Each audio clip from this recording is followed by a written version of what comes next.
ketika tumbuh GDP per kapita, tingkat pendapatan per kapita itu akan meningkatkan CO2 emission, sehingga kita perlu membalance ya pertumbuhan ekonomi itu dengan dampak keberlanjutan lingkungan dan juga dampak terhadap sosial.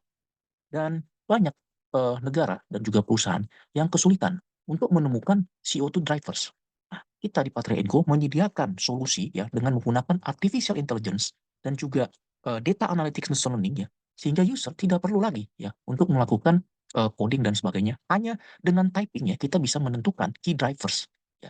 Dan di sini kita bisa memperlihatkan ya, ketika kita typing ya, literacy rate change ini merupakan faktor ya yang paling signifikan menentukan penurunan CO2 emission ya dibandingkan faktor-faktor lain. Di antaranya ada yang kedua itu adalah electricity from coal ya, kemudian access to clean fuel dan sebagainya, so on and so forth ya.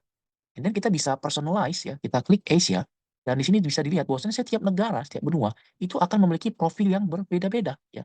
Nah, kita bisa isi di sini ya. Isi by. Nah, ini sangat praktis ya, karena kita tidak perlu lagi drag and drop ya, langsung menentukan seperti ini, nah kita bisa mendapatkan ya GDP per kapita. Ya, kita bisa lihat di sini. And then once kita mau tampilkan dalam bentuk mapping ya, spatial mapping, kita bisa ganti dia menjadi country.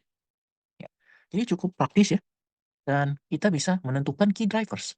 Ya, as a result, strategi yang kita gunakan untuk menurunkan tingkat emisi akan jauh lebih tepat sasaran, ya kan? Karena kita benar-benar memahami, membuktikan secara kuantitatif bahwasannya ada 3 faktor paling ya signifikan ya untuk menurunkan CO2 emission. Nah, ini sebaliknya kalau faktor apa yang perlu kita cegah ya sehingga tidak terjadi peningkatan CO2 emission. Nah, kelihatan nih access to clean fuel ya for cooking chains ya.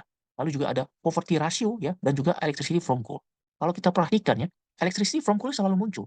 Dia faktor yang signifikan terhadap peningkatan dan penurunan terhadap CO2 ya. Dan ini akan menjadi masalah yang sangat dilematis buat Indonesia karena kalau kita lihat mix up energi kita itu sangat didominasi oleh ya coal ya. Nah, dan yang menarik juga di sini ada poverty rate ya dan juga access to clean clean fuel ya. Jadi di sini tentunya kita sudah melakukan program konversi ya dari minyak tanah ke LPG dan juga ke natural gas ya. Tentunya kita harus meningkatkan ya sumber-sumber energi terbarukan ya sehingga itu lebih ramah terhadap lingkungan dan juga di sisi lain meningkatkan affordability-nya sehingga memberikan dampak juga terhadap perekonomian.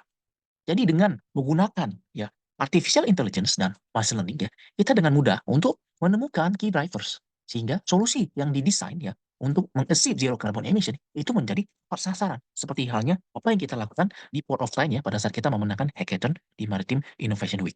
Nah, ini kita bisa lihat ya profil dari setiap benua ya itu berbeda-beda ya dari akses to electricity-nya ya. Kemudian kita bisa lihat di benua North America ya.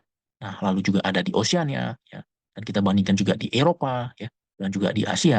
Nah, ini merupakan PR ya buat kita di Indonesia, bagaimana meningkatkan akses ya terhadap electricity dan juga di sisi lain kita harus meningkatkan juga ya kan, penggunaan energi yang lebih bersih, ramah lingkungan dan juga memberikan affordability ya, keterjangkauan ya, sehingga memberikan dampak terhadap sosial dan juga perekonomian.